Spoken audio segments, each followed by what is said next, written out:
Fee బకాయిలు తక్షణమే విడుదల చేయాలంటూ ఆర్ఎస్యు రెవల్యూషనరీ విద్యార్థి సంఘం జాతీయ అధ్యక్షుడు రవిశంకర్ రెడ్డి డిమాండ్ చేశారు.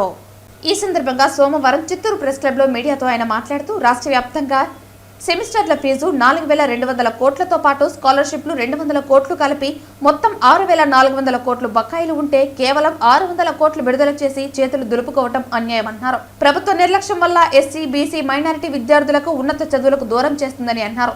ఫీజు బకాయిలు విడుదల చేయకపోవడంతో 60 డిగ్రీ కళాశాలలు మూతపడ్డాయని, దీనిపై రాష్ట్ర ప్రభుత్వం పునరాలోచించాలని విజ్ఞప్తి చేశారు. అనంతరం చిత్తూరు జిల్లా ఆర్ఎస్యు నూతన కమిటీ అధ్యక్షులుగా పి కిరణ్ కుమార్, జిల్లా కార్యదర్శిగా టి వర్లను నియమించినట్లుగా ప్రకటించారు.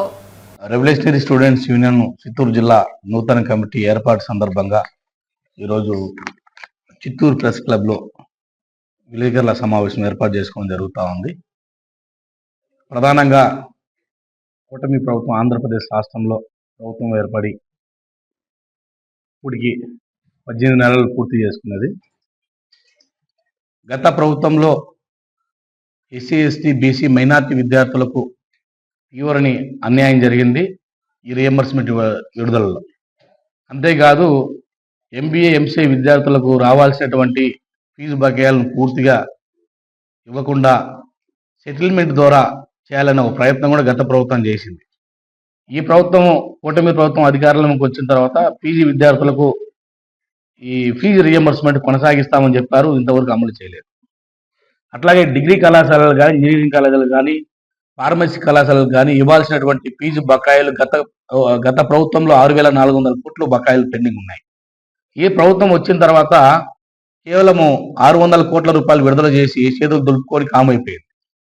ఇప్పటికి 18 నెలలు పూర్తి అయిపోయింది ప్రభుత్వం కూడా ఏర్పడి. ఇప్పుడు 7,400 కోట్లు పెరిగింది. అది కాస్త ఈరోజు 1,000 కోట్ల రూపాయలు అనేక పథకాలకు కేటాయించేటువంటి కూటమి ప్రభుత్వము ఎస్సీ, ఎస్టీ, బీసీ, మైనార్టీ విద్యార్థులు, ఉన్నత చదువులు చదువుతున్నటువంటి విద్యార్థులకు ఇవ్వాల్సినటువంటి మరి ఈ రియంబర్స్మెంట్ విడుదలలో ఎందుకు జాప్యం చేస్తా ఉందని చెప్పి మేము కూటమి ప్రభుత్వాన్ని అడుగుతా ఉన్నాము.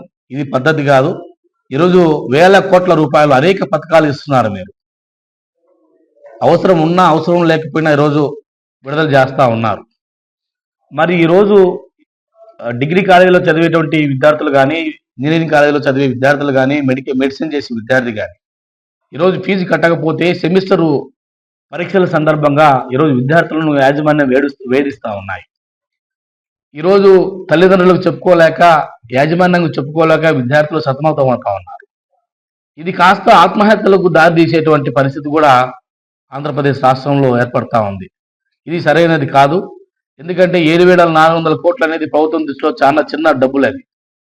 ఎందుకంటే ఈరోజు చదువు అయిపోతుంది. ఇప్పుడు 3 సంవత్సరాల డిగ్రీ అయిపోతుంది, 4 పిల్లోడు బయటకు వెళ్ళిపోవాలి, వాడు ఫర్దర్ ఇంకో కోర్సు జాయిన్ కావడానికి. మరి ఇక్కడ కళాశాలలో టీసీలు ఇచ్చే పరిస్థితి లేదు. కారణం ఏమంటే రియంబర్స్మెంట్ పడలేదు.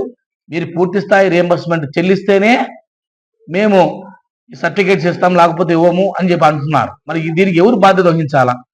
ఇంకో పక్కమో మీ ఫీజు రియంబర్స్మెంట్ పడినా పడకపోయినా విద్యార్థులను ఇబ్బంది పెట్టదని రాష్ట్ర ప్రభుత్వం చెప్తా ఉంది. చెప్పడానికి బాగానే ఉంటుంది, కానీ అది ప్రాక్టికల్గా ఇంప్లిమెంట్ అవుతా ఉందంటే ఇంప్లిమెంట్ కావడం లేదు.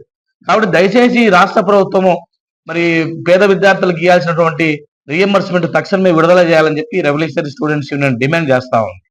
అంతేకాదు ఈరోజు PPP అని ఈరోజు మెడికల్ కాలేజీలు ఈరోజు ప్రైవేటు వ్యక్తులకు చేతుల్లో పెట్టాలనేటువంటి ఒక ఆలోచన ఉంది. నేనేమంటున్నా అంటే ప్రభుత్వము ప్రైవేటు ఇద్దరు మధ్య ఒక ఒప్పందంతో నడుస్తుందని చెప్పి అది ఎట్లా సాధ్యం అవుతుందని అడుగుతా ఉన్నా. అది ప్రభుత్వం చేతిలో ఉంటుందా, ప్రైవేట్ వ్యక్తుల చేతిలో ఉంటుందా?